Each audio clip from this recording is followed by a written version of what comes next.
En el área de calidad del Instituto de Recursos Mundiales de México, WRI México por sus siglas en inglés, en colaboración con el Consejo Internacional del Transporte Limpio, ICCT por sus siglas en inglés, y con financiamiento del fondo P4G, les damos la bienvenida a nuestro segundo panel, Casos de éxito en la implementación y transición a flotas limpias, que se desarrolla en el marco del proyecto Flotas Limpias, Ciudades Limpias, Clean Fleets, Clean Cities. Yo soy Angélica Mazorra y les estaré acompañando durante esta sesión. A continuación podrán ver el programa que vamos a seguir, en donde iniciaremos con palabras de inicio y presentación de los participantes por parte de nuestra moderadora Leticia Pineda, investigadora de ICCT. Continuaremos con 2 bloques de conversación para cerrar finalmente con unas reflexiones por parte de nuestras comentaristas. Leti, te doy paso para que continúes. Muchas gracias. Muchas gracias, Angie. Y bueno, quiero agradecer la participación tanto de la gente que se conectó como de nuestros panelistas. Justamente este es el segundo webinar o conversatorio que tenemos dentro del proyecto Clean Fleets, Clean Cities, que tanto ICCT como WRI estamos implementando justamente con el apoyo de P4G. Y este proyecto justamente busca colaborar con flotas de carga privada para identificar obstáculos hacia la modernización y renovación de vehículos que reduzcan las emisiones principalmente de PM2.5, de material particulado fino, y haciendo tal vez algún enlace con nuestro primer panel, hablábamos justamente de la importancia, el impacto en la salud que tienen las emisiones, particularmente las emisiones de vehículos pesados de carga en nuestras ciudades, y solamente retomar una analogía que creo que fue muy acertada por parte de la doctora Leonora Rojas, que mencionaba obviamente que las partículas son uno de los contaminantes más importantes para la salud y cambio climático, pero que reducir las emisiones, particularmente de PM2.5, es como una vacuna contra los impactos en salud en los que estamos expuestos todos en la contaminación. Entonces, creo que en este segundo panel, el día de hoy, justamente vamos a platicar de cuáles son estas acciones y proyectos que se están llevando a cabo, que se van a llevar a cabo próximamente, y también derribar un poquito estos mitos, estas ideas que a veces tenemos de algunas de estas tecnologías o de proyectos de, por ejemplo, electromovilidad. Y bueno, voy a presentar a nuestros panelistas. Voy a hacer una ronda de presentación de todos ellos rápidamente. Primero nos acompaña Jorge Suárez, que es desarrollador de negocios senior en Engie, en México. Él tiene una experiencia de más de 12 años en industria automotriz y energética. Tiene obviamente estudios en política urbana, energética y ambiental, y también en finanzas. Y bueno, Jorge desde finales de 2018 colabora con Engie como desarrollador senior de proyectos de electromovilidad en México y América Latina, y se enfoca en transporte de pasajeros y de carga. Y creo que uno de los grandes aciertos que todos celebramos fue justamente implementar el primer piloto del autobús articulado eléctrico que tiene Metrobús en México, y creo que este es un súper hito y logro para todos. Muchas gracias por acompañarnos, Jorge. Tenemos a Bob Gaffney. Él va a dar su presentación en inglés, como mencionaba Angie. Y bueno, también tiene muchísima experiencia en términos de energía, de combustibles. Tiene una gran experiencia también investigando todo el tema de celdas de hidrógeno. Tiene 12 años de experiencia centrado en tecnologías de emisiones, en comercialización de soluciones o de dispositivos para control de emisiones, como son el retrofit, los filtros de partículas diésel, y justamente lo que hace como consultor de emisiones en Advanced Emission Control Solutions, es justamente proporcionar estas soluciones en diferentes mercados y coordina el desarrollo de nuevos mercados. Welcome, Bob, and we're really happy to have you here. Después tenemos a Bianca Macedo, es consultora en movilidad urbana. Ella nos acompaña desde Brasil. Y afortunadamente va a tener su presentación en español. Y bueno, ella es licenciada en Ingeniería Civil, está estudiando la maestría en Ingeniería de Transporte y también tiene años de experiencia en planes de movilidad urbana, movilidad y género. Y nos va a platicar justamente de una de las políticas de movilidad exitosas en la ciudad de Fortaleza, como el proyecto de triciclos eléctricos. Muchas gracias por acompañarnos el día de hoy, Bianca. Tenemos también como representante de FedEx en Estados Unidos a Boris Cord-Packard. Él también funge como ingeniero jefe de vehículos globales en Federal Express, donde justamente facilita y está tratando de llevar a la compañía para cumplir el objetivo de aumentar la eficiencia de combustible de los vehículos de FedEx en un 50% hacia el 2025. Y bueno, aporta justamente esta visión técnica de asesoramiento técnico y tiene también experiencia en otros temas como el tema de bicicletas y bueno, automóviles.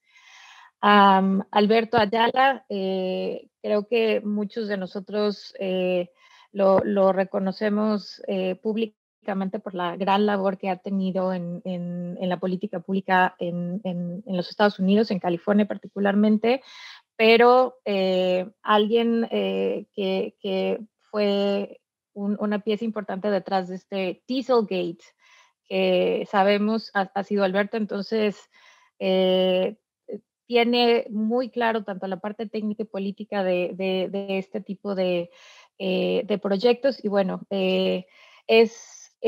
ahora está, después de trabajar muchos años dentro del California Resources Board, está ahora como director ejecutivo del Distrito Metropolitano de Gestión de la Calidad de Aire en Sacramento. Y bueno, tiene una trayectoria de más de 30 años justamente en temas de calidad de aire, combustión, emisiones y políticas de gestión de medio ambiente y cambio climático. También nos acompaña el día de hoy Sergio Sirad. Sergio es director general de calidad de aire en la SEDEMA en Ciudad de México.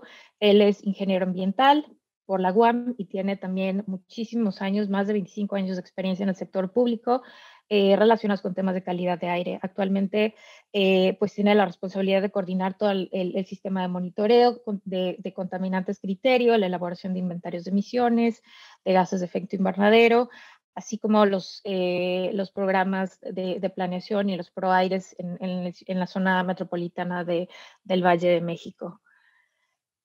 También nos acompaña por parte de ICCT Kate Bloomberg, que es nuestra directora para América Latina, y creo que muchos de ustedes la conocen. Ha sido pieza fundamental en el trabajo que hemos tenido en México durante todos estos años y es compañera de batallas de muchos de nosotros y de los que nos acompañan en el panel.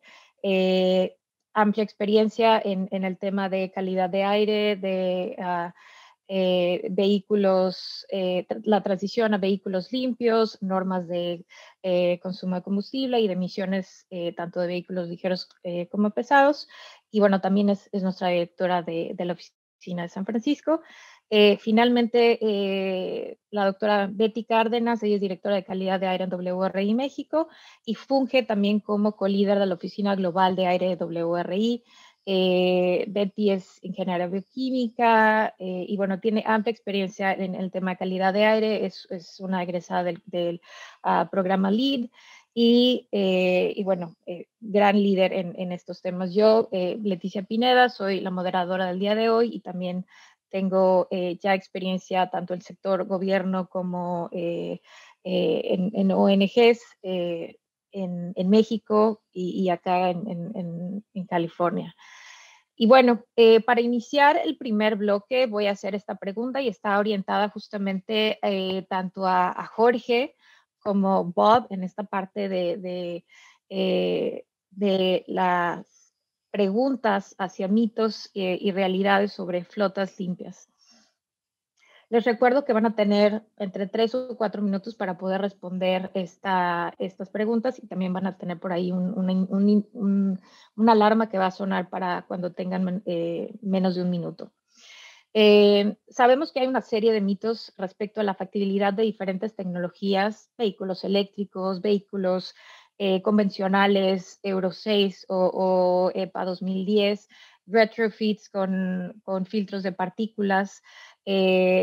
Por favor, les pido si nos pueden ayudar a describir cuáles son los elementos que permiten demostrar que estas tecnologías limpias sí están listas para su implementación hoy y para su uso generalizado. Pues muchas gracias por la invitación. Haces una pregunta que puede verse desde diferentes puntos de vista. ¿Están listas o no? Las tecnologías están listas a nivel comercial. O sea, nosotros primero empezamos a ver una oferta importante de buses en el mercado y yo creo que es donde hay más oferta. Buses tiene la limitante que tiene que ver con sector público. Entonces, digamos que hay una parte, digamos, o un reto ahí para trabajar con el fondeo de estas tecnologías, ¿sí? Sin embargo, yo creo que los sectores de carga tienen el atractivo de precisamente poder desde el sector privado con una visión totalmente, digamos, de rentabilidad, ver si esas tecnologías son factibles. Entonces, a nivel de oferta, yo solamente les voy a hablar de eléctricos, porque es lo que conozco más, y una cosa que tiene que hacerse es definitivamente pensar cuáles son o cuál es la mejor alternativa para, digamos, en materia de tecnología limpia y cuáles son los objetivos de la organización. No significa que eléctrico siempre sea la respuesta. Lo primero que hay que tener en cuenta es cuál es la oferta. Yo les voy a compartir rapidísimo un slide solamente para que vean, digamos, dónde está la oferta de vehículos comerciales, para que vean, digamos, de qué estamos hablando. Entonces, la pregunta es, ¿hay la oferta? Sí, sí hay la oferta. ¿Está la oferta lista para México? Bueno, ahí empieza a ver la pregunta. Estamos en un proceso de creación de mercado. ¿Cómo leen esta gráfica? La gráfica, lo que está en horizontal es el peso bruto vehicular y acá por colores está marcada, digamos, las clases, clase 2, clase 3, clase 4, clase 5, clase 6, clase 7 y clase 8. Entonces y esto lo que muestra es cuál es la capacidad de energía que tienen las baterías de estos modelos comerciales.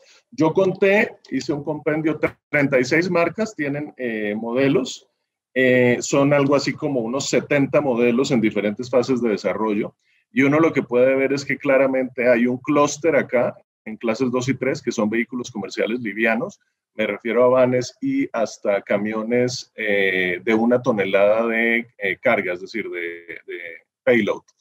Y de ahí nos movemos a camiones más livianos, más pesados. Esto sería como el camión típico de repartición de mercancía, el camión, el clase 4 de muebles, por ejemplo. Y este sería y también los camiones de bebidas se mueven en este segmento de clase 6 hasta clase 4 a clase 6, y clase 7 son camiones vocacionales, los voy a ignorar acá. Y tenemos en clase 8 una gama desde vehículos que tienen más o menos 26 toneladas de peso bruto vehicular y hasta 50. Entonces, la respuesta es sí, sí hay oferta. Lo importante es que hay que crear el mercado para esa oferta. Luego voy a comentar, si hay más tiempo, eso va a depender de un análisis interno, ¿sí? Y la adopción depende de varias cosas. Una, del conocimiento que hay dentro de la organización sobre esas tecnologías. Uno de los retos que hay es vencer retos de conocimientos y de incertidumbre, porque las organizaciones no saben cómo funcionan, por ejemplo, los vehículos eléctricos. Hay muchas, de la degradación de las baterías, del TCO. El TCO es algo que se tiene que ver de forma completa. Yo tengo como una estrella de 5 puntas, donde uno tiene que ver el TCO, el costo total de propiedad, para una empresa de carga desde 5 puntos de vista, para llegar realmente a una estimación del TCO completa. También no podemos esperar una masificación en este momento, tiene que haber unos campeones, y los campeones que yo veo son empresas internacionales que tienen metas de reducción de emisiones y son los que se pueden llamar como los early adopters. Y definitivamente hay empresas en el sector de alimentos y bebidas particularmente que son campeones. Y también en los segmentos de delivery de última milla. Hay algunos aspectos regulatorios, aunque yo pienso que la regulación lo que tiene que hacerla es afianzar esos campeones, pero no debe obligar en este momento, porque lo que uno quiere es habilitar la oferta, no quiere castigar. Entonces, digamos, tenemos que ver cuáles son esos incentivos positivos. Si quieren que amplíe, pues luego hablamos más de cada tema. Vale, muchas gracias. Le cedo ahora la palabra a Bob. Bob.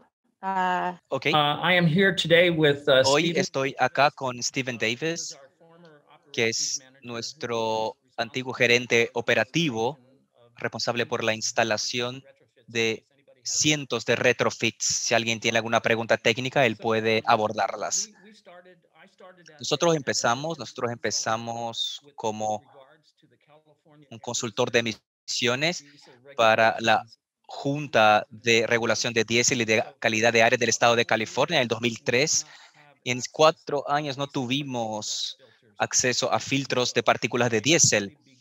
Entonces ellos empezaron a aplicarlos en el 2007 en realidad, y mi empresa, yo los llamo DPS para abreviarlo. Entonces empezamos con un contrato con el condado de Fresno en 2007 e hicimos 50 instalaciones para ellos. Entonces así empezamos nuestra empresa. Y a lo largo de los años hicimos más de 2,000 retrofits. Básicamente tuvimos muy pocas fallas con el DPS porque el protocolo que la Junta de California estableció para los proveedores de instalaciones de filtros de diésel son bastante rígidas. Retrofits, lo bueno de ellos es que eliminan la contaminación por partículas. Se registran 85% de reducción o más.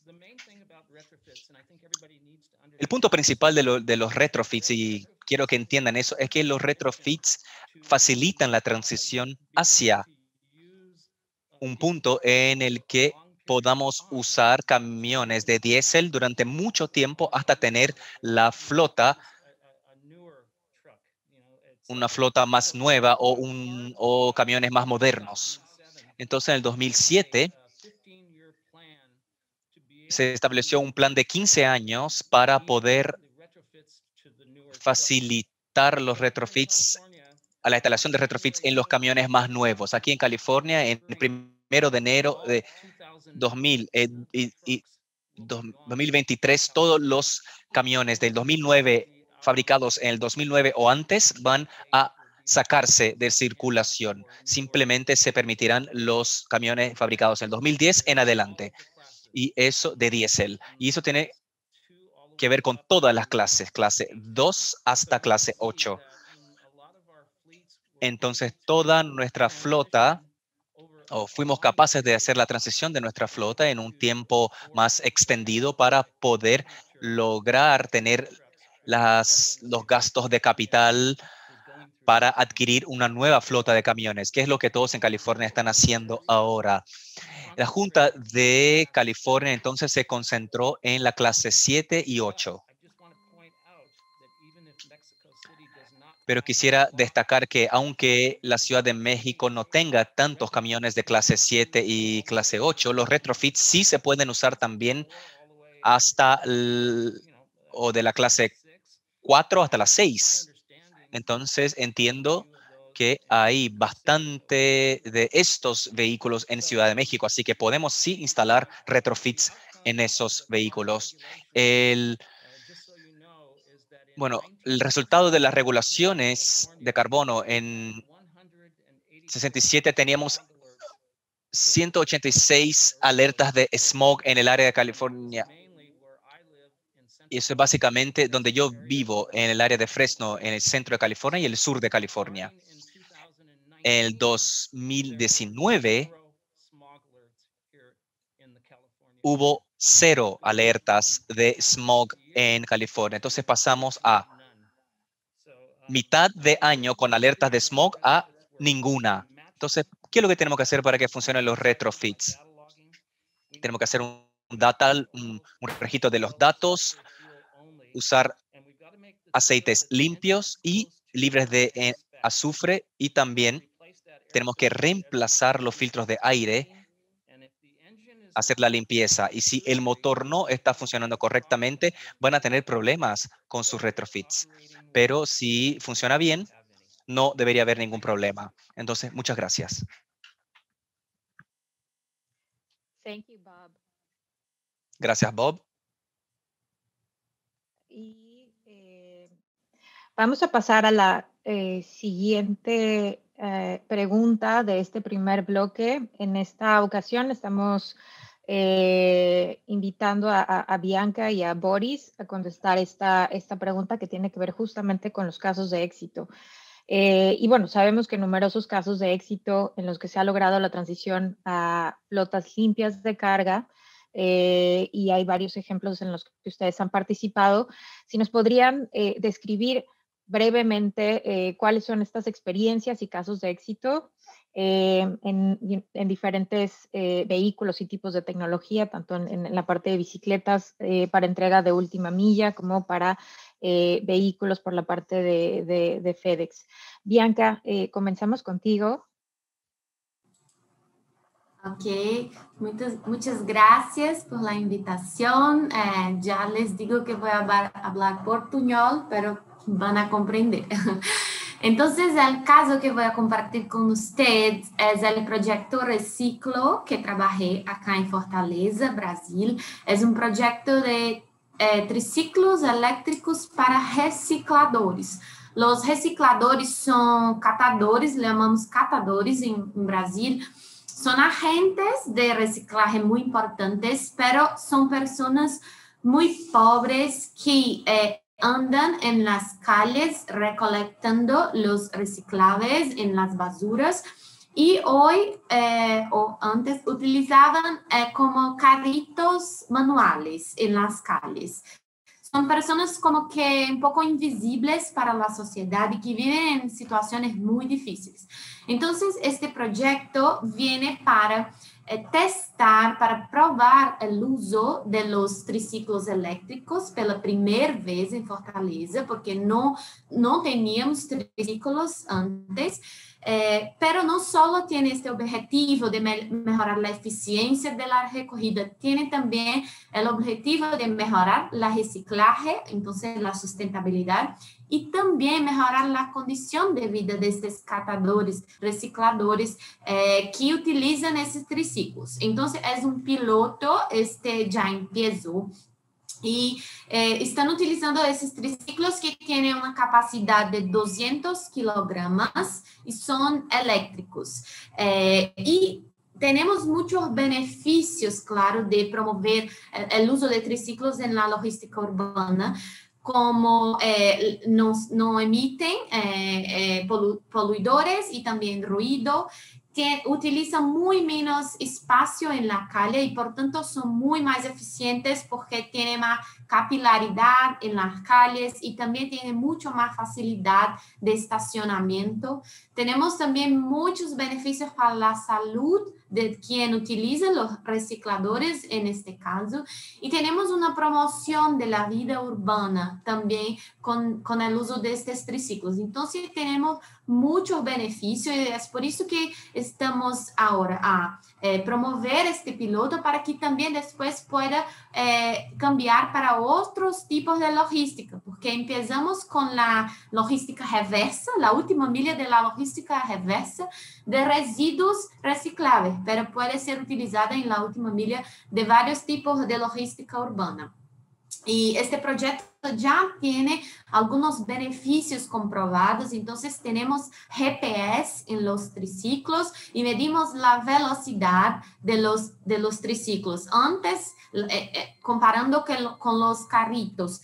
Y tenemos ya el doble de velocidad. Entonces, lo que antes hacían a 2.4 kilómetros por hora, hoy lo hacen a 5.5 en media, lo que está mejorando mucho su eficiencia, la cantidad de reciclables recogidos. Y hay también un beneficio que no es mensurable, pero es visible, que es el beneficio en la autoestima de esos recicladores, que antes eran personas como que invisibles en la calle, pero ahora son profesionales, son vistos en sus triciclos y tienen como que autoconfianza en su trabajo, y las personas que los miran tienen ganas de colaborar, de separar su reciclable y contribuir para este proyecto. Entonces, es un tipo de piloto que está siendo muy, muy bien evaluado en la ciudad y que puede ser replicable en muchas otras ciudades y también en otros tipos de carga urbana.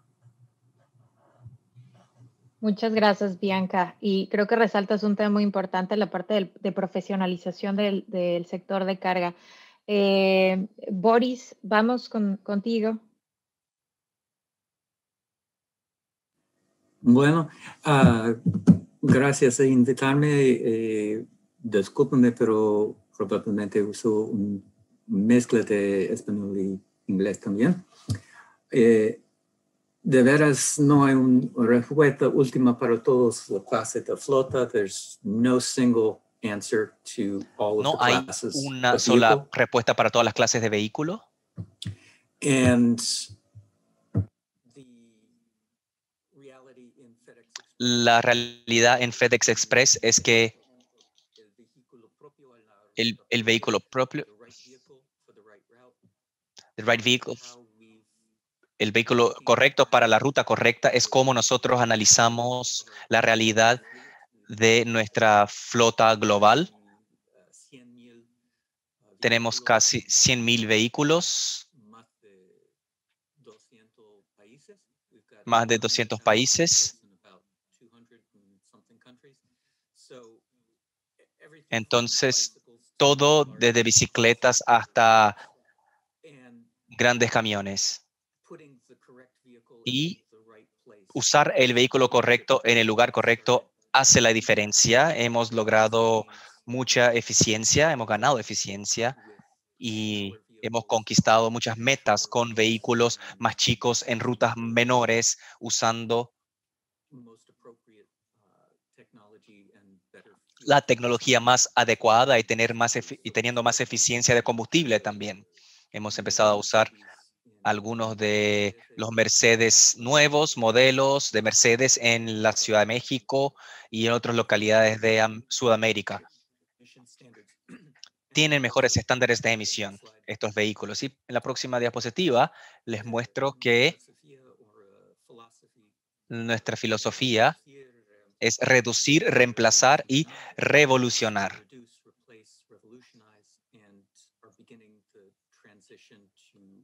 Esto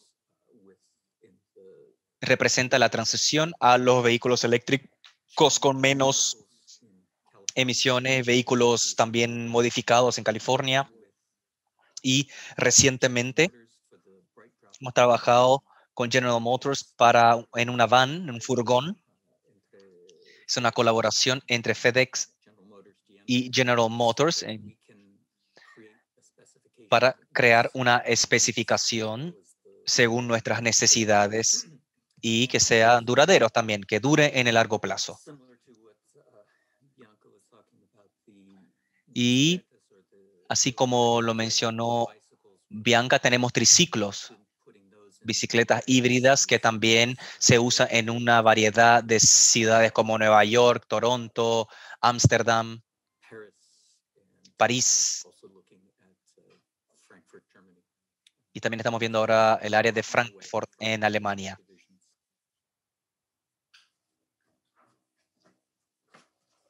Thanks, Boris. Gracias, Boris. Muchas gracias.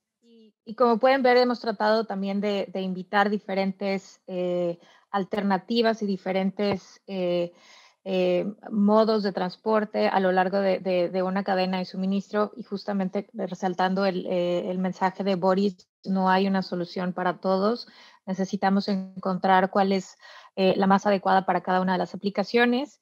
Y bueno, ahora en el caso de justamente cuáles son las experiencias de gobierno o las políticas que nos van a permitir hacer esta experiencia, me gustaría hacer la pregunta tanto a Alberto como a Sergio, justamente de cuáles son con base en sus experiencias, cuáles son los casos de éxito de los cuales nos pueden compartir para la implementación de programas o de políticas públicas que justamente promuevan o faciliten la transición hacia flotas limpias.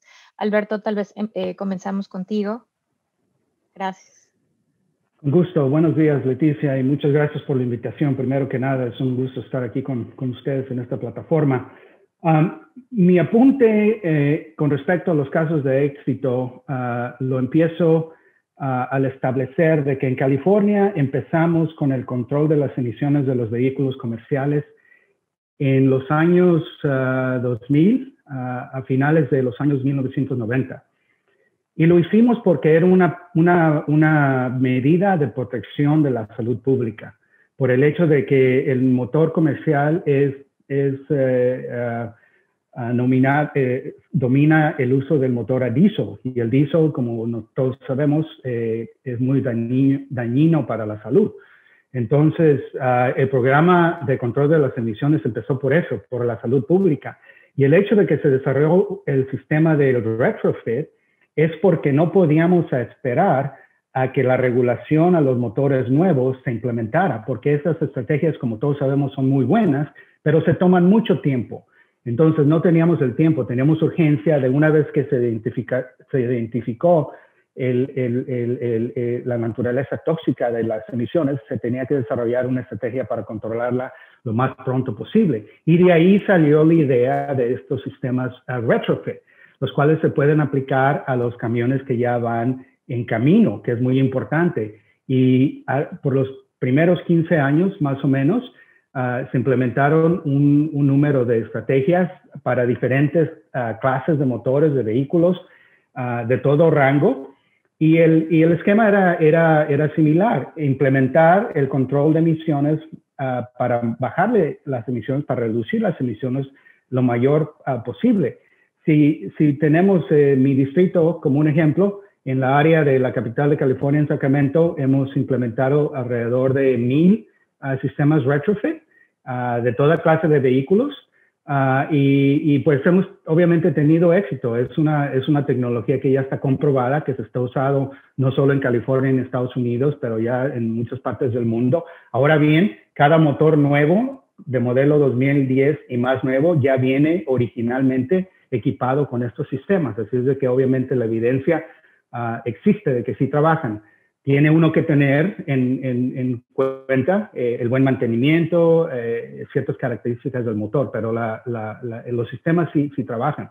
Ahora bien, más recientemente, ya en los últimos 10 años, yo creo, quizás un poco menos, el énfasis definitivamente es en la electrificación del sector comercial y el sector transporte privado. Y ahí pasamos a la experiencia que tenemos por acá nosotros, también implementando un sinnúmero de estrategias de dos tipos: vehículos eléctricos a batería y vehículos eléctricos a celdas de combustible con hidrógeno. Y podemos apuntar de que la experiencia nos dice que quizás la clase 2, la clase 6, 7, tienen un ciclo de uso que casi es perfecto para el uso del motor eléctrico a batería.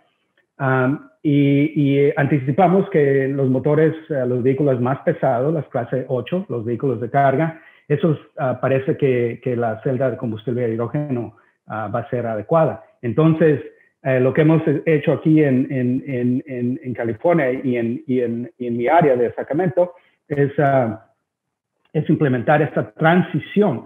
Obviamente, el apoyo público con fondos, con incentivos para poder promover la tecnología es crítico. y el Estado ha invertido importantes capitales para hacer eso. Pero también, obviamente, la participación de del sector privado, de la industria, es clave. Por ejemplo, volviendo a mi distrito, un ejemplo que les doy es, más recientemente estamos trabajando con la compañía Pepsi, donde les vamos a ayudar a traer a una de esas distribuidoras alrededor de 25 motores pesados, carga clase 8, que van a ser cero emisiones, va a ser tecnología eléctrica. Similarmente, una compañía que ustedes conocen bien en México, la Bimbo, también ya la tenemos por acá, tienen vehículos un poco más pequeños, donde también para ellos les vamos a ayudar a que implementen unas soluciones de batería. Entonces, los ejemplos de la tecnología limpia ya existe en muchos lugares, ya se han comprobado, ya tenemos la experiencia que se puede compartir fácilmente en términos de lo que nos ha salido bien y las cosas que quizás no nos han salido tan bien, ¿verdad? Claro. Pero lo importante es de que ya hoy en día está claro que el goal final es electrificar el sector transporte, inclusive los motores comerciales. Gracias. Gracias, Alberto. Sí, buenísimo. Yo creo que tocaste varios puntos importantes sobre alianzas público-privadas, sobre trabajar en dos líneas. Ustedes, y bueno, en Estados Unidos ya hay como una línea base donde los vehículos nuevos ya tienen cierta tecnología mínima, la cual carecemos en México, pero eso no implica que a nivel local se puedan desarrollar diferentes políticas justamente para incentivar la reducción de emisiones tan importantes en la salud. Y bueno, ahora, Sergio, te cedo la palabra para platicar un poquito sobre esta pregunta que también Alberto había contestado. Muchas gracias, Leti. Primeramente, buenos días a todos ustedes y gracias por la invitación. Quiero platicarte que a principios de los años 90, en la Ciudad de México, dio inicio un programa que denominamos autorregulación para unidades a diésel y lo aplicamos originalmente en flotillas, aunque después se amplió para el caso de vehículos autobuses urbanos. Este programa utilizó la restricción vehicular del programa Hoy No Circula que aplicamos en Valle de México como un incentivo para reducir la tasa de contaminación que las unidades de diésel generaban en aquel tiempo. En aquellos años, el 20% de las unidades no podían circular un día a la semana, un día laboral, entre las 5 de la mañana y las 10 de la noche, pero los automotores que se integraban al programa de autorregulación podrían exentar esa restricción a la circulación, de tal forma que les generaba ingresar al programa un beneficio en términos económicos y en términos de aprovechamiento de su flota vehicular a las empresas. En términos generales, las unidades debían sujetarse a un programa estricto de mantenimiento, así como una revisión trimestral de su opacidad y a incorporar un convertidor catalítico de oxidación para diésel. Debo mencionar que en aquel tiempo los vehículos que operaban en la Ciudad de México prácticamente eran vehículos desregulados. La primera norma que aplicó en México para vehículos diésel pesados surgió en 1988 y midió opacidad. Y fue hasta 1993 que se empezó a medir o se empezó a exigir una norma donde se evaluara o se limitara una cantidad de contaminantes por potencia por hora del motor. En el mejor momento de este programa, se llegaron a tener una participación cercana a las 10,000 unidades y se logró que algunas de las empresas participantes del programa establecieran en el proceso de renovación de sus unidades algunos condicionantes para tener vehículos más limpios, pero sobre todo para que los vehículos nuevos que compraban estas empresas se quedaran a circular en el Valle de México y los vehículos menos eficientes o con menor desempeño ambiental los lanzaban o los operaban en otras partes de la República Mexicana. Cabe señalar, entonces, que la punta de lanza para que este programa pudiera ser exitoso fue la aplicación del programa Hoy No Circula y la restricción que se aplicaba a la circulación de este tipo de vehículos.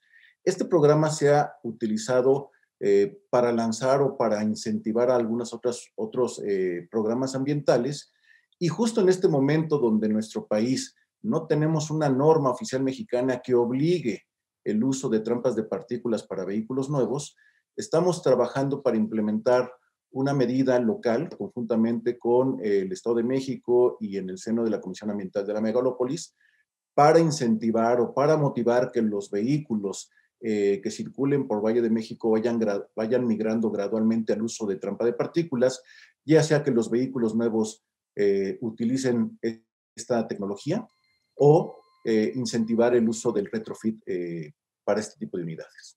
Gracias.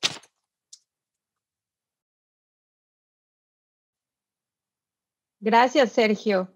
Y bueno, pasamos al siguiente bloque, justamente con la participación de tres de nuestros panelistas, Bianca, Jorge y Boris, para platicar puntualmente sobre los elementos claves para la implementación de tecnologías limpias y que estos proyectos realmente sean exitosos. ¿Cuáles son sus comentarios o reflexiones alrededor de estos elementos? Jorge, tal vez comenzamos contigo. Sí.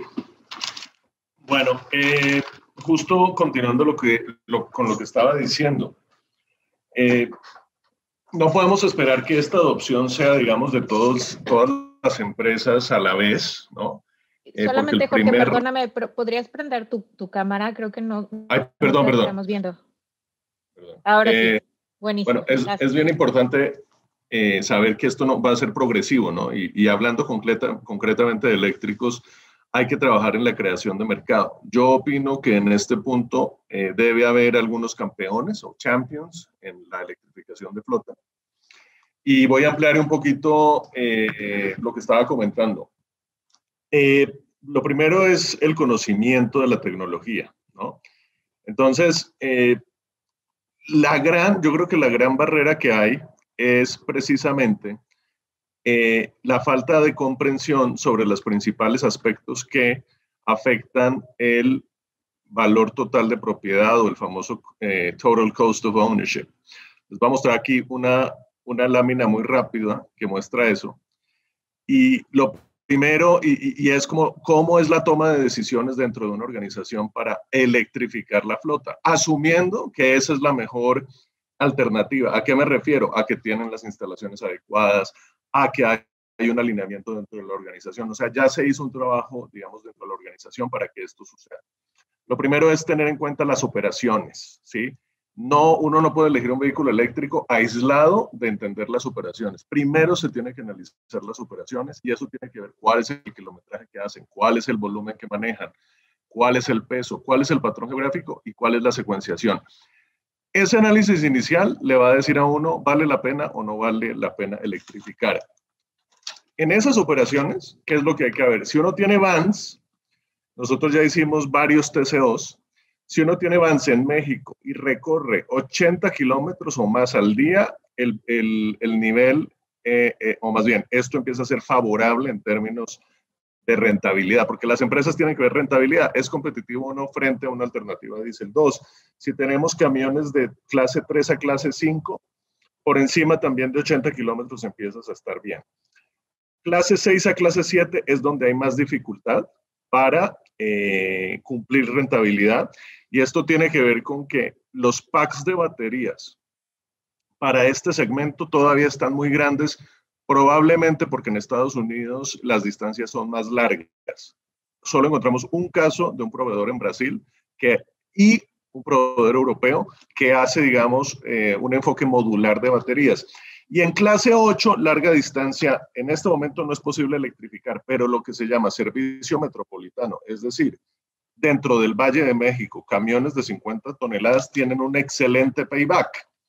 Ahora bien, esas son como mis criterios. Entonces, operaciones bien. Luego el vehículo eléctrico. Está la oferta. Bueno, listo. Hay que crear una masa crítica para que valga la pena, para que el fabricante traiga esos vehículos. Luego analizar el inmueble. ¿Dónde van a llegar esos vehículos? ¿Está la factibilidad eléctrica? Luego entender los costos energéticos. ¿A qué hora va a cargar? Generalmente la flota secundaria, es decir, reparto a punto final, carga de noche. Eso hace que la energía tenga costos muy competitivos. Y luego el modelo financiero. Estas inversiones no son de corto plazo, son de mediano plazo. Lo correcto es analizar estas inversiones no con, digamos, 3 años, sino unos 6 a 8 años. Entonces, precisamente esos plazos coinciden con empresas bastante organizadas. A nivel entonces ya les dije que aumentar el conocimiento es bien importante, el TCO se vuelve una cosa, y cuando analizamos la rentabilidad hay que tomar, o más bien, la toma de decisiones a nivel de una empresa, uno tiene que hacer un análisis retrospectivo, un análisis transversal o longitudinal y un análisis prospectivo. ¿Qué quiere decir eso? Retrospectivo es, esto me cuesta mi flota hoy, la flota nueva, ¿cuánto me va a costar? ¿Es eso competitivo o no? ¿Estoy dispuesto a dar ese salto de costo o tal vez es similar, ¿no? Porque una flota vieja consume mucho combustible. Otro es un análisis longitudinal. Tengo esta alternativa de vehículos. Tengo gas, eléctrico, diésel avanzado, ¿Es competitivo o no? Y hay otro análisis que se llama prospectivo. La decisión que tiene hoy va a tener lógica en 6 años. Si yo, por ejemplo, adopto hoy masivamente gas natural, que tiene algunos beneficios, tal vez esa inversión va a quedar inválida en un par de años. Entonces, tenemos que tener en cuenta también cómo evoluciona la tecnología. Entonces, yo diría que eso es el éxito para la adopción. Buenísimo. Bianca, pasamos contigo la misma pregunta, elementos claves para el éxito de estos proyectos. Bueno, pienso que el primer elemento clave es involucrar las personas que van a utilizar los vehículos, sea triciclos, sea camiones, sea vehículos eléctricos, porque son las personas que van a utilizarlo todos los días. Tenemos que tener en cuenta sus necesidades para que el proyecto tenga los mayores beneficios. Entonces, en nuestro caso, por ejemplo, de triciclos, no podemos subestimar que un cambio de actitud, de cómo se trabaja todos los días, no es fácil, es difícil. Entonces, tenemos, mismo que el vehículo trae muchos beneficios, es un cambio difícil, siempre lo es. Entonces, por ejemplo, tenemos recicladores que utilizan los carritos a 10, 20 años, todos los días. Y para cambiar para un triciclo, mismo que sea mejor, mismo que sea más fácil y más eficiente, no es fácil. Entonces, tiene que tener en cuenta esto, oír sus necesidades. Y lo que hicimos entonces acá fue tener oficinas de entrenamiento con cada reciclador que iría utilizar los triciclos. Entonces, tenemos un especialista que sabe muy bien cómo manejarlos. Entonces, tiene este entrenamiento y la primera ruta que lo hacen como conductores, también tiene un acompañamiento de una persona específica para que creen esta seguridad al utilizar. Otro punto que pienso que es muy, muy importante, clave, es pilotear. Y tenemos que pilotear. Reciclo es un proyecto piloto, pero es muy importante que en todos este proyecto tenemos una pequeñita parte y piloteemos para que ya entendamos las dificultades que vamos a obtener en el gran proyecto. Entonces, con Reciclo tuvimos como 3 triciclos primero para entender si irían ser utilizados, si estaban atendiendo las necesidades. Y lo que vimos, aprendimos mucho, tuvimos triciclos mecánicos al inicio. Iríamos tener como 80% triciclos mecánicos y 20 eléctricos. Y aprendimos con el piloto que el mecánico no se aplica en este caso porque son 200 kilogramos de carga y si hay una inclinación es muy difícil que tengan la fuerza con propulsión humana para subir. Y también porque muchos de los recicladores son de más edad, son como 60 años, 50 años, muchas son mujeres, tienen algún tipo de problema en la salud del cuerpo. Entonces cambiamos para que todos los triciclos del proyecto fueran eléctricos, mismo que sean menos el número de triciclos, al total hoy son 50.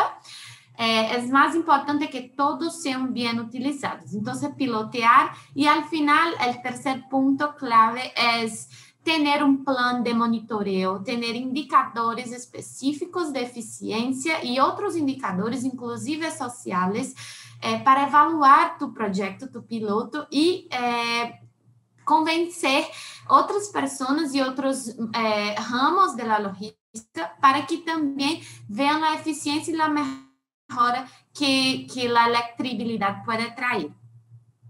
Muchísimas gracias. Creo que sí, puntos clave, la capacitación, hacer pilotos, tropicalizar, tratar de ver cómo funcionan en condiciones muy concretas locales, y todo el tema de monitoreo es parte fundamental, y también el tema de planeación de proyectos y estimación de costos en el corto y mediano plazo. Boris, vamos contigo. La misma pregunta, elementos claves para el éxito de estas políticas. Sí, gracias. Y Jorge tiene acuerdo, la hora, discúlpame, es muy importante entender todo de lo TCO para cada flota, y de veras, especialmente con los vehículos eléctricos, es un caso de uso especialmente, it's a unique use case for every fleet. You have to truly understand. Cada flota tiene un caso de uso único, hay que entenderla bien. Y en el caso de FedEx, está muy claro que estamos en esta última milla de entrega. Y ahí la electrificación tiene mucho sentido.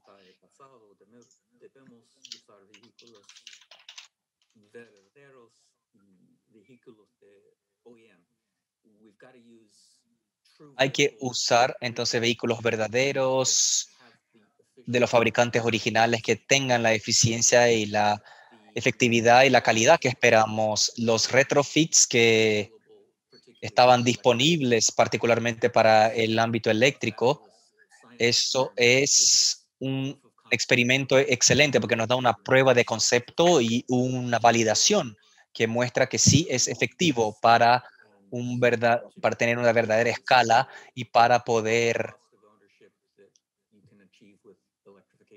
tener una clara idea del costo total de propiedad y de los costos de mantención.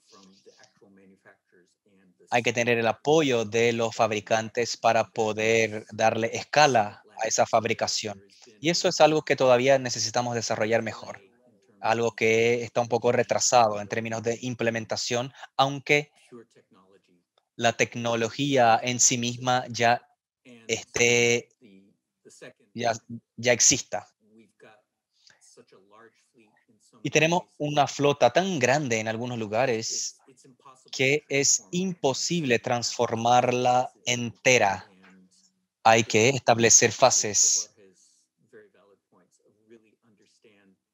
Jorge dijo algo muy correcto, ver cuál es la aplicación, cuáles son las rutas y cuál es el vehículo más apropiado, el tamaño, el peso, la capacidad, para que puedan,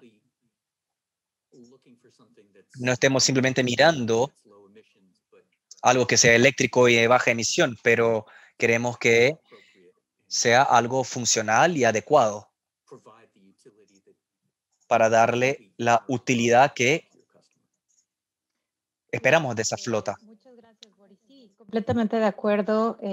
Hay que trabajar en soluciones particulares, tratar de tener este acompañamiento, como decía Jorge, crecer el mercado, que exista este apoyo por parte de las marcas. Y bueno, hay que trabajar en distintas fases al mismo tiempo y hacer como esta escalabilidad en el tiempo.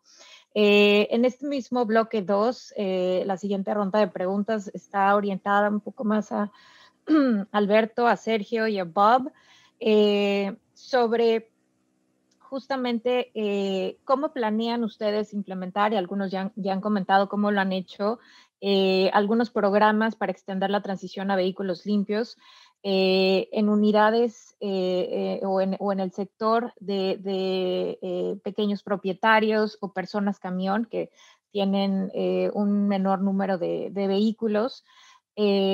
Algunos de ustedes han platicado sobre otros proyectos, pero ¿podrían ustedes hacer esa asociación justamente con este sector tan importante que representa una gran cantidad del mercado en diferentes latitudes en el tema de carga. Y podemos comenzar tal vez con Alberto. Claro que sí, muchas gracias, Leticia. Muy buena pregunta, muy buen punto. Yo digo que lo más importante es que reconozcamos que las personas camiones, que ese sector de esta industria comercial es diferente, es especial.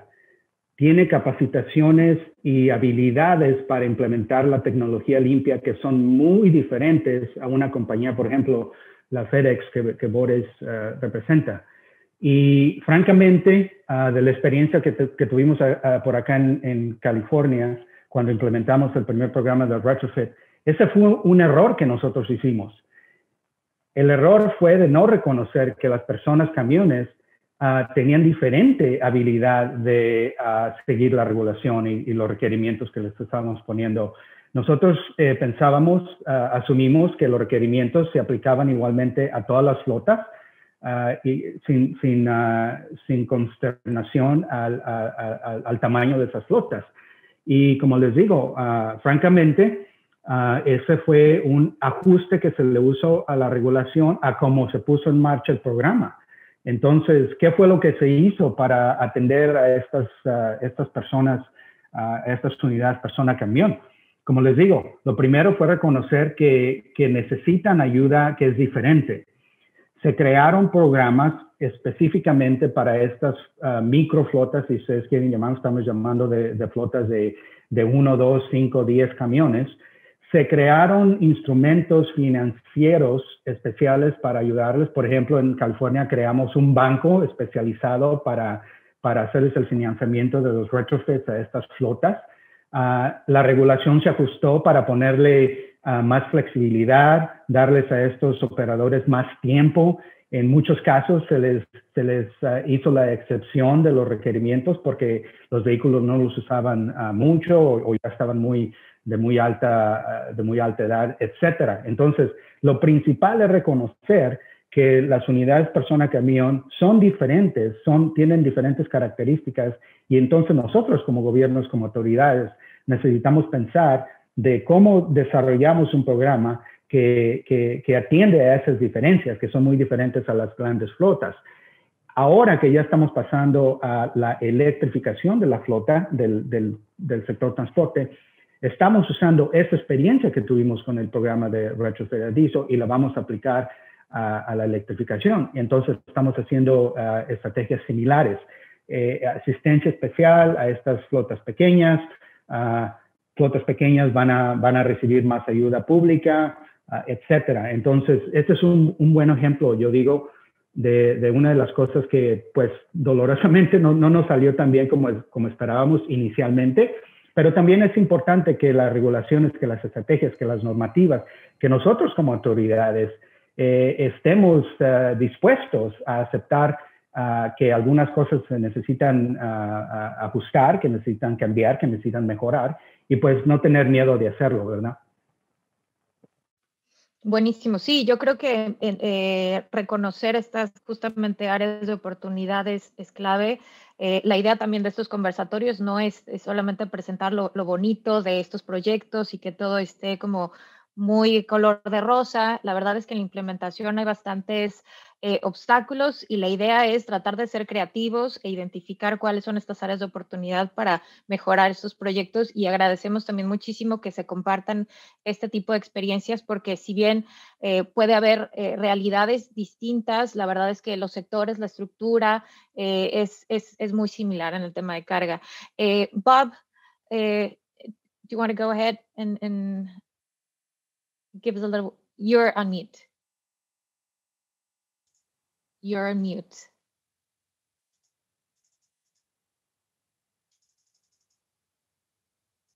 Bob, sorry, you're on mute.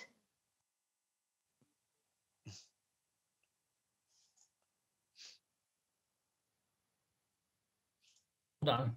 There you go. Okay. There we go. Yes, Alberto Sí, mentioned Alberto mencionó the area of retrofits. el área de retrofits que fueron implementados con la Junta de Recursos de California. Yo quiero hablar desde la perspectiva de la industria de retrofit. Un componente clave para el retrofit es el ciclo de trabajo del camión. Muchos camiones que salen a la autopista con frecuencia, y para esos camiones un filtro de partículas de diésel es adecuado, pero en un ambiente en el que hay un ciclo de trabajo en que hay detenciones y luego partidas muy frecuentes, hay un sistema activo de retrofit que es más adecuado. En la Ciudad de México hay muchas detenciones, embotellamientos, es decir, el camión no logra alcanzar un nivel de calor suficiente. Entonces hay un problema con sistemas pasivos en esos camiones para que funcionen bien. Por lo tanto, cuando la Junta de California estableció un protocolo para los retrofits en camiones, lo que hicimos un registro de datos. Eso tiene que ver con qué es lo que ocurre con el nivel de calor en el sistema de escape. Eso es algo fundamental, porque si registramos datos en que no hay mucho calor, tenemos que entonces aplicar un sistema activo. Eso es algo importantísimo de entender. Hablamos también acerca de los operadores y propietarios en la Junta de California y el esquema que diseñaron. Eso es un sector muy importante, más allá de las flotas, de las grandes flotas. Cuando la Junta de California empezó la implementación, dieron recursos para empezar el programa de retrofit de diésel. Aquellos con flotas más grandes recibieron cierta cantidad, pero no excluyeron a los propietarios operadores, porque acá en California hay cientos y cientos de propietarios que operan sus camiones y especialmente para ellos necesitaban más ayuda en términos financieros porque son 1 o 2 camiones como máximo y eso es lo que tenían, no son flotas muy grandes.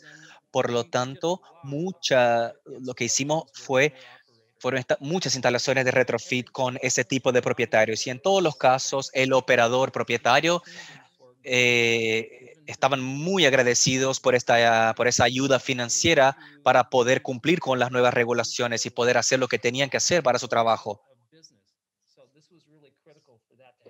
y no perder sus negocios. Eso fue algo clave para ellos.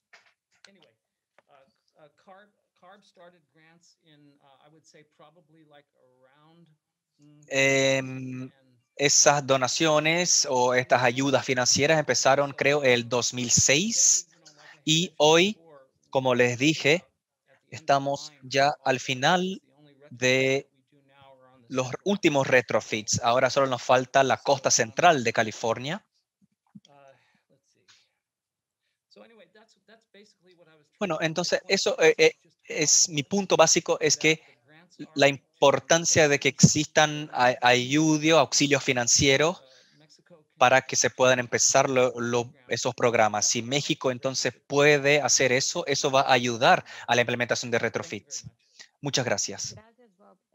Y justamente había varias preguntas en el chat que hacían esta relación o querían saber un poquito más sobre cómo funcionaba el retrofit en California, cómo se financiaba. Ahora súper relevante hablar de las personas camión. Y bueno, pasamos ahora al turno de Sergio para platicar justamente también de este tema de los siguientes pasos, la planeación de programas que vengan orientados hacia personas camión.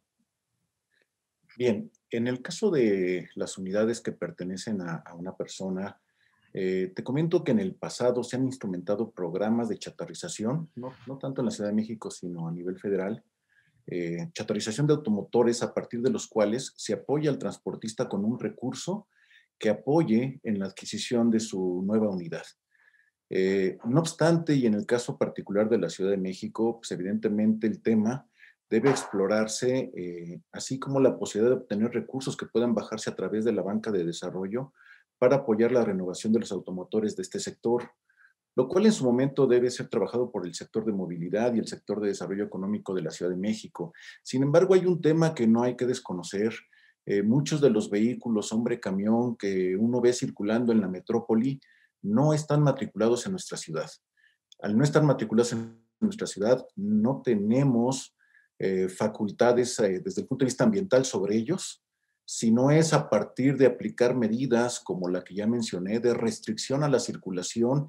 Y en este sentido, me parece que algo que tiene que impulsar el gobierno de la Ciudad de México a partir de la Secretaría de Medio Ambiente es establecer restricciones aún más severas a vehículos altamente contaminantes, con emisiones muy altas, y no necesariamente continuar con el esquema de no circula. Hay esquemas que estamos evaluando que aplican en otras partes del mundo, por ejemplo, restricciones en zonas de emisión cero que se denominan, donde pudiéramos plantear que este tipo de unidades no podrían circular en esas zonas a menos que ocurra algo, y ocurrir algo significa o renovar la unidad o utilizar un retrofit que permita reducir la contaminación de esas unidades.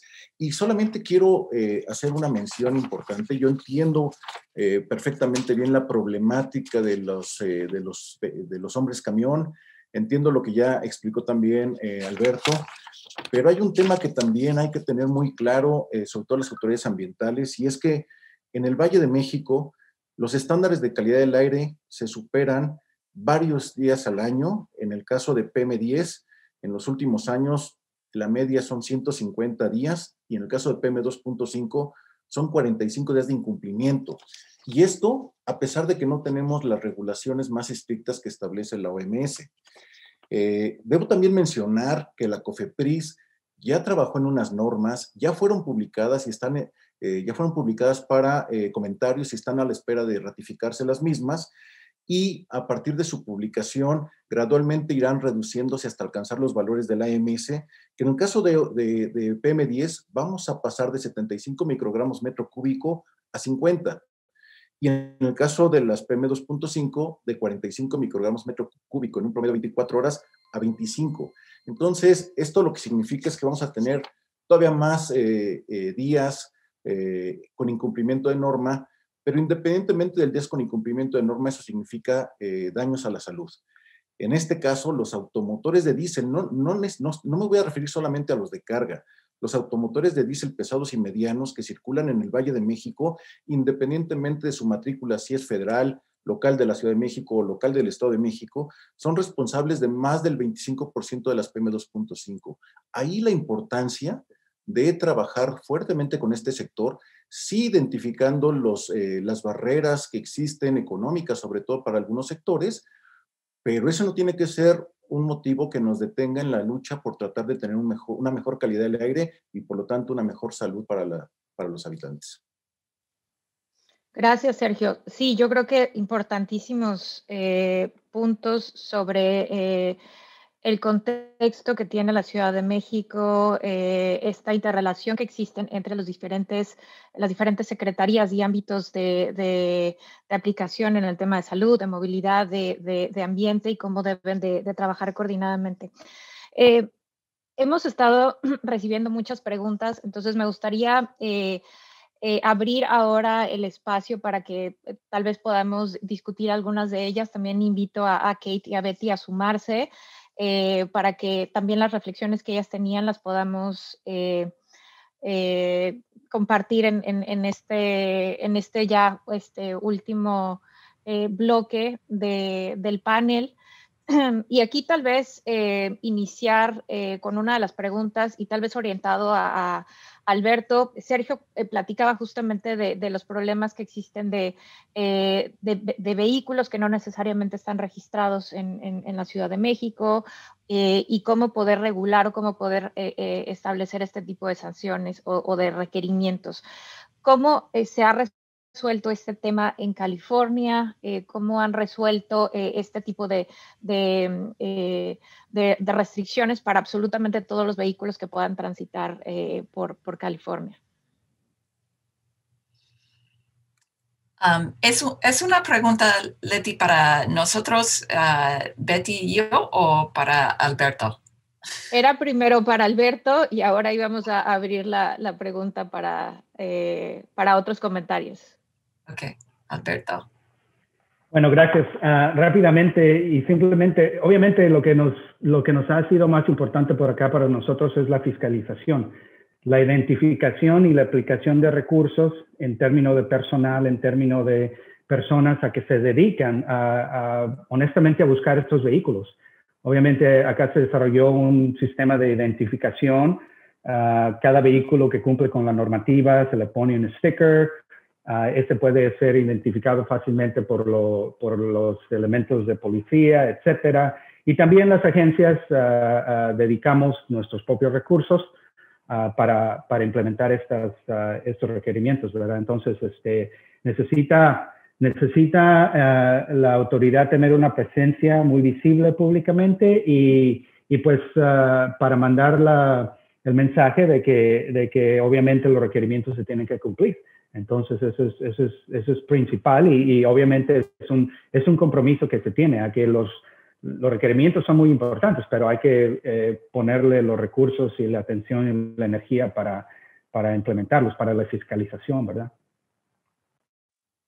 Aquí tal vez Kate o Betty, no sé si tienen alguna reacción de lo que hemos escuchado, del último comentario de Alberto. Kate. Sí, claro que yo tengo muchas reacciones. Pues hablado mucho de, pues, no solamente el estado de California es el primer esfuerzo en calidad de aire en los Estados Unidos y ha tenido muchos oportunidades de reducir las emisiones para cumplir con calidad de aire.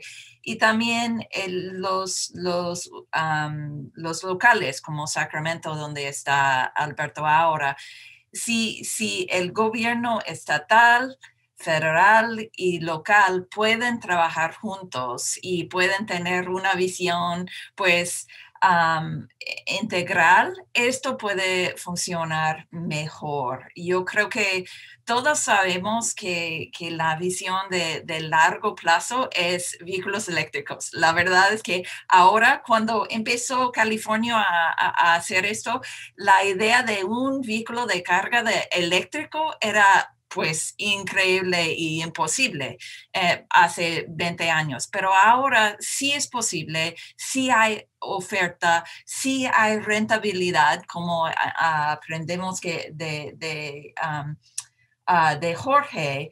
Y es una cuestión de crear demanda y traer estos vehículos a México. Lo que no queremos ver en México es lo mismo que ha pasado con vehículos de Euro 6 y retrofits, filtros de partículas, que estamos 20 años atrás en México que en California o en muchas partes de los Estados Unidos. Lo que queremos con los vehículos eléctricos es que seguimos paso a paso con lo que está pasando en los otros mercados grandes. Y yo creo que la visión de Bob, de Boris, de reducir, reemplazar y también revolucionar. Esto es una visión, pues, buenísimo para todos, para los en el gobierno, la gente en el gobierno y también con algunos de los privados que como FedEx y Coca y algunos de las flotas grandes en las ciudades que están pues están haciendo mucho, tienen un muy buen negocio ahora y tienen también un impacto muy importante en calidad de aire, que ellos necesitan hacer más esfuerzo a crear esta demanda, traer estos vehículos a México. De Bianca, escuchemos la idea muy importante de pilotar. Necesitamos tener estos pilotos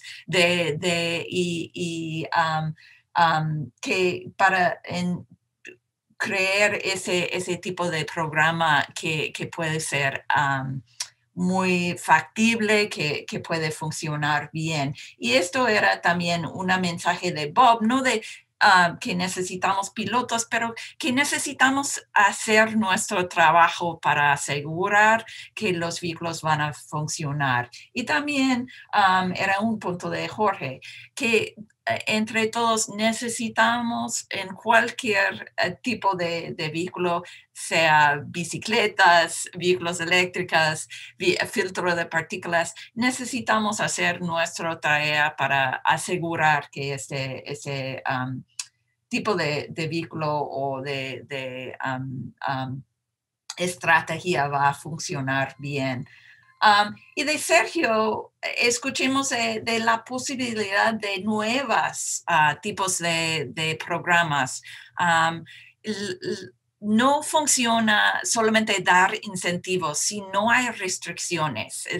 Los incentivos sin restricciones van a estar demasiado alto, demasiado costoso. Por eso necesitamos tener una balanza.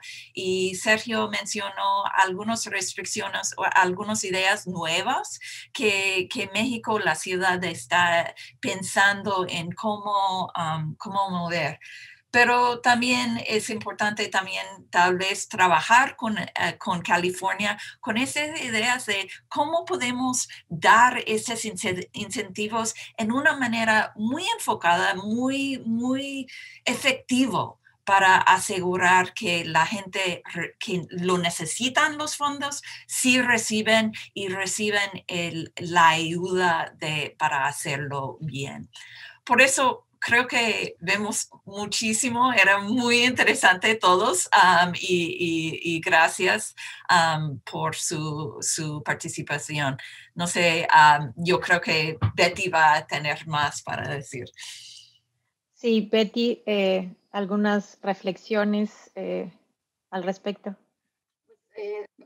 Totalmente de acuerdo con lo que ya resaltó Kate. Yo solamente, agradecerles a todos. De verdad ha sido un conversatorio muy dinámico y creo que todos ustedes han compartido puntos claves. Yo me quedaría con una de las preguntas que hemos tenido desde que iniciamos el proyecto. Reconocemos que hay una urgencia y en eso creo que Alberto y Sergio hicieron suficiente énfasis de que los vehículos a diésel en nuestras ciudades tienen un impacto muy, muy grande en calidad del aire, en la salud de las personas que estamos cuidando, además en medio ambiente y su impacto en cambio climático. Entonces, partiendo de eso, urge hacer algo para reducir estas emisiones, pero también teniendo en cuenta pues, las necesidades. Creo que Alberto también lo trató muy bien y agradecemos toda esa honestidad de reconocer cuando a veces los programas desde el punto de vista de autoridades locales no funcionan. Es difícil, pero creo que eso lo necesitamos hacer para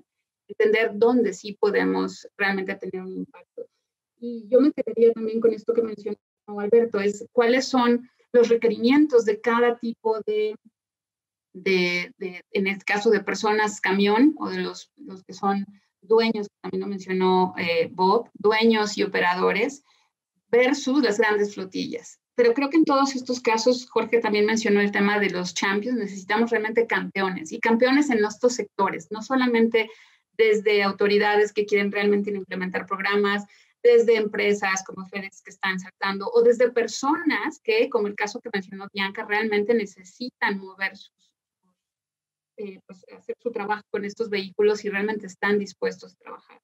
Y esto es lo que hemos querido hacer con este proyecto. Nos han dado muchísimas ideas.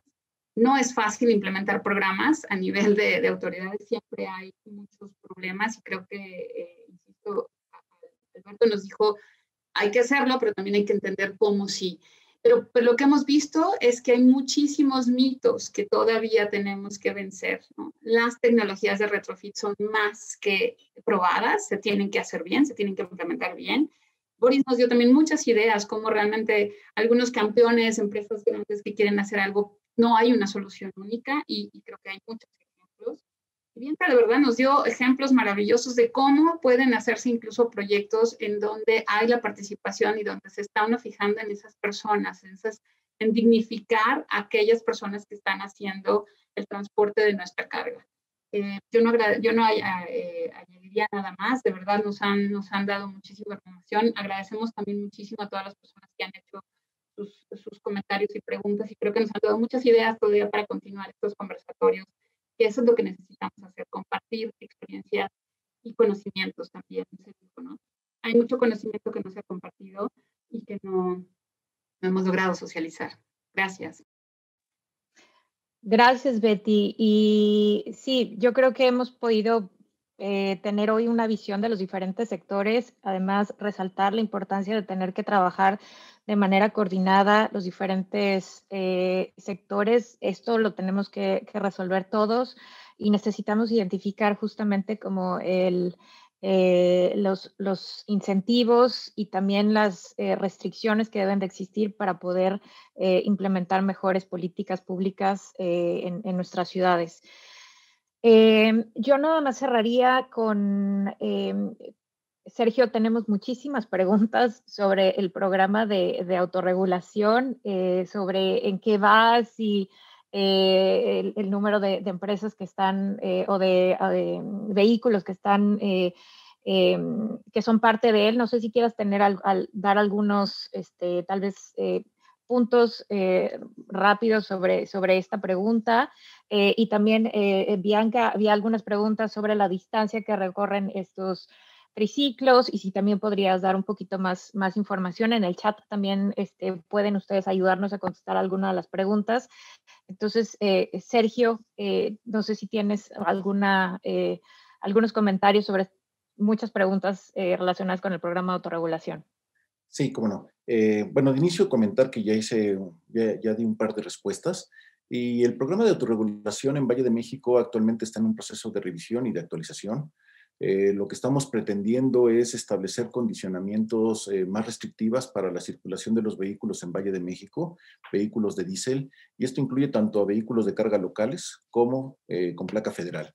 Y solamente aquellos vehículos o aquellas empresas que generen algún tipo de compromiso con relación a reducir las emisiones de partículas a partir o de una renovación de vehículos que sean EPA 10 o Euro 6 o implementar retrofits en sus unidades, podrán exentar este tipo de restricciones a la circulación que estamos planteando.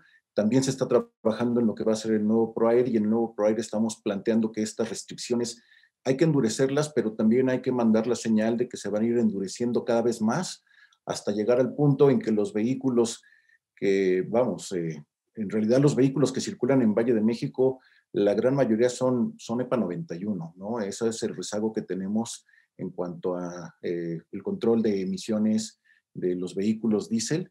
Pero de cualquier manera también hemos hecho pruebas y hemos encontrado que vehículos que hoy son Euro 5 emiten cerca de 2 millones de nanopartículas por centímetro cúbico.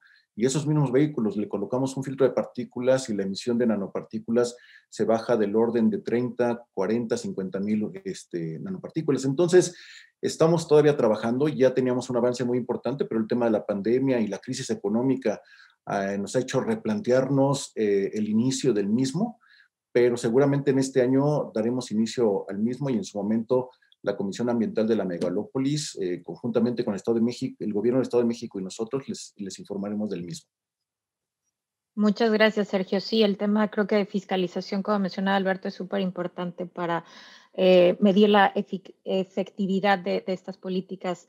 Bianca, nada más algunos últimos detalles sobre las distancias que recorren estos triciclos y yo creo que con eso podemos cerrar.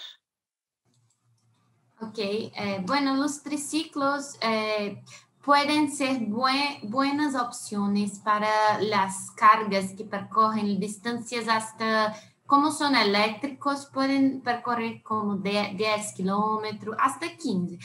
Pero las promedio de la distancia que es hecha hoy por los recicladores es como 3 kilómetros, algo así.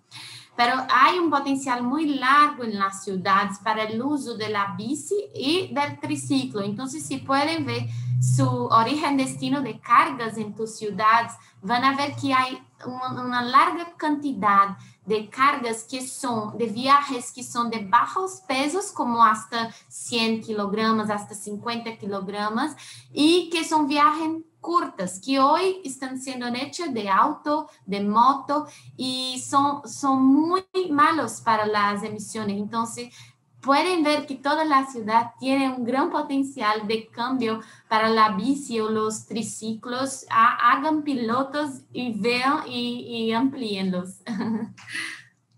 Muchas gracias, Bianca. Pues yo creo que con esto cerramos. Les agradezco enormemente la buenísima discusión, reflexión sobre estos temas. Obviamente no pretendemos resolver todos los retos del transporte de cargas en un conversatorio de hora y media, pero creo que nos quedan muchas reflexiones muy importantes sobre las prioridades, siguientes pasos y obviamente tratar de entender la perspectiva de cada uno de los agentes para tratar de encontrar soluciones comunes. Y la importancia también de la información para la toma de decisiones, para implementar antes de y medir la eficacia y efectividad de este tipo de políticas. Con esto cerramos, les agradezco mucho. Van a tener ustedes acceso a la grabación y las presentaciones y también la información de cada uno de los ponentes el día de hoy a través de las redes de WRI. Y bueno, Angie, no sé si quieras cerrar con algunos avisos, pero bueno, yo me despido y muchas gracias. Muchas gracias, Leti. Muchas gracias a todos nuestros panelistas. Una excelente conversación. Muchas gracias a todos nuestros invitados. Y en efecto, los invitamos a estar pendientes de nuestras redes sociales. Vamos a tener una próxima sesión, esperamos que sobre el mes de febrero. Muchísimas gracias por su atención. Bonito día. Gracias a todos. Adiós. Gracias.